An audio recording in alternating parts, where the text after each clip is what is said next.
সামনে নির্বাচন, কাকে ভোট দিব? এজন্য আমার ভোট আমি দেব, যাকে খুশি তাকে দেব, এমনটা না।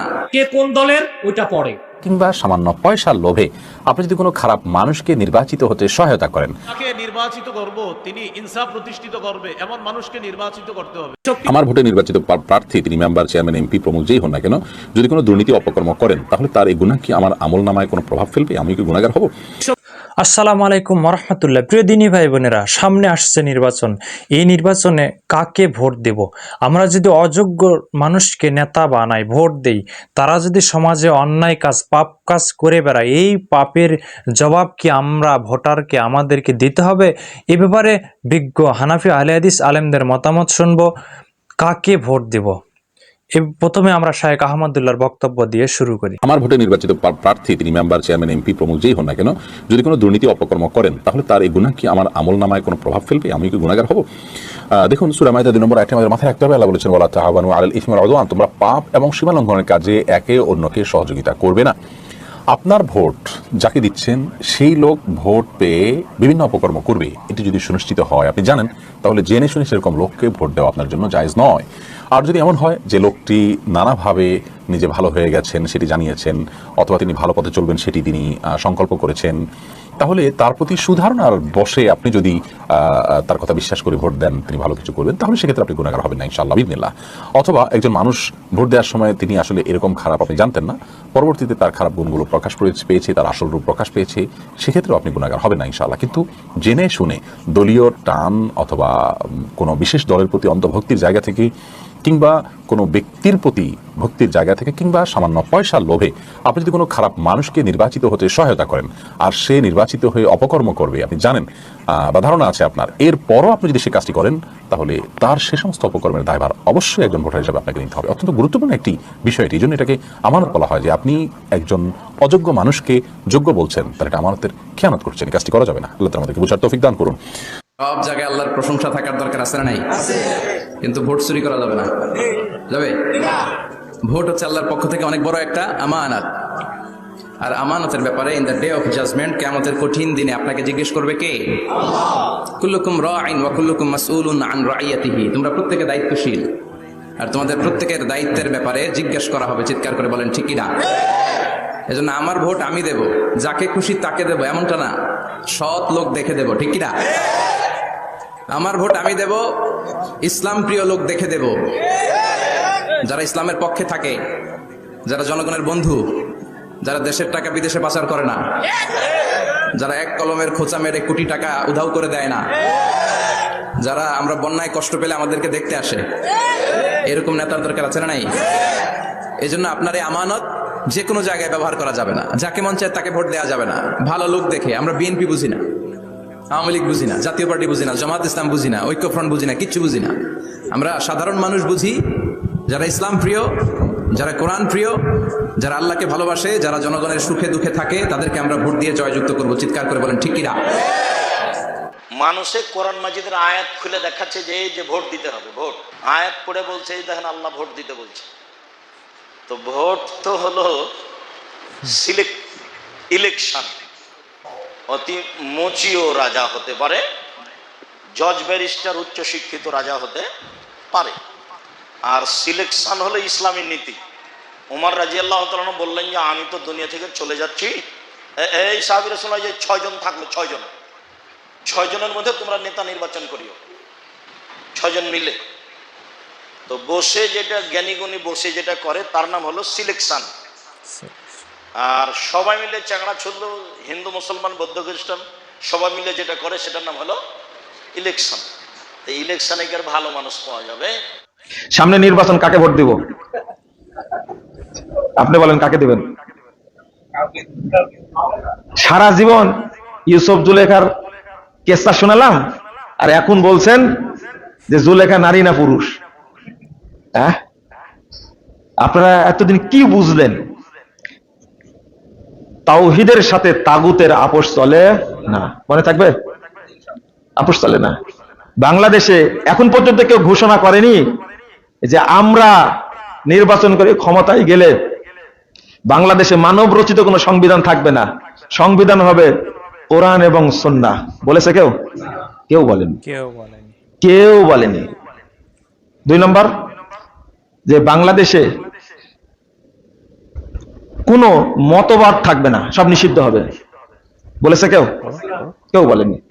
বাংলাদেশে যত শিরিকের আড্ডাখানা আছে এগুলো সব ভেঙে দেওয়া হবে। বলেছে কেউ? ওই যে তালেবান, আপনার দুলা ভাই, এখন দেখেন, বুঝছেন কি? এখন বুঝছেন তালেবান কি জিনিস? হাড়ে হাড়ে বুঝতে পারবেন আপনারা। এখন যুদ্ধ করছে কার সাথে মিলায়? এখন ইন্ডিয়ার তালেবান এক হয়ে গেছে, তাই না? বুঝবেন কিন্তু কিছুদিন পরে। এর মূল কারণ কি? ওই যে ইন্ডিয়া যে আক্রমণ করলো পাকিস্তানের উপরে, আক্রমণ সময় কার সহযোগিতা নিয়েছিল? কার? তালেবানের সহযোগিতা, আফগানিস্তানের সহযোগিতায় আক্রমণ চালিয়েছে ইন্ডিয়া পাকিস্তানের উপরে। ওই রিপোর্ট বের হওয়ার পরে এখন চলছে অ্যাকশন, তাই না? চলছে না? এখন যুদ্ধ শুরু হয়েছে কোন কে? পাকিস্তান আর আফগানিস্তান। কেন শুরু হয়েছে? ভালো হয়ে যান, বুঝছে? আমরা জানি এই আফগানিস্তানের তালেবানরা সব আহলে হাদিস মাদ্রাসা বন্ধ করে দিছে, মসজিদ বন্ধ করে দিছে, বুঝতে পারলেন? মূর্তি ভাঙছে কিন্তু মাজারগুলো তাজা। এখন মাজার ব্যবসা জমজমাট চলছে। এরা যে মূর্তি পূজারী, এরা যে মাজার পূজারী, বাংলাদেশের মানুষকে এখনো বুঝাতে পারিনি। আমার একজন কাছের মানুষ বলছে এই মুহূর্তে এই বক্তব্যটা ঠিক হলো না। আমি বললাম যে লোহা গরম থাকতে মারতে হয়। বুঝলেন কথা? প্রশ্ন করেন আমাকে। এরা হলো মাজার পূজারী, আর তাদেরকে আপনারা ইসলামপন্থী বলেন।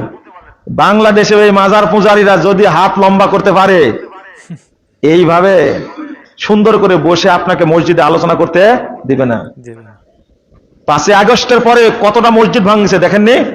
কোন ইসলামী দল কথা বলেছে? কেউ কথা বলেননি। জামাত ইসলামের আমির সাহেব ওই প্রথম আলোর কার্টুনের মধ্যে ছোট্ট একটা কুত্তার ছবি দিছে। আমির সাহেবের চোখটা কত মানে তীক্ষ্ণ চোখ, একবারে ইগলের চোখের চেয়েও চোখ। ওই জায়গায় যে কার্টুনে ছবি দিয়েছে, এটা আমির সাহেব দেখতে পেয়েছেন।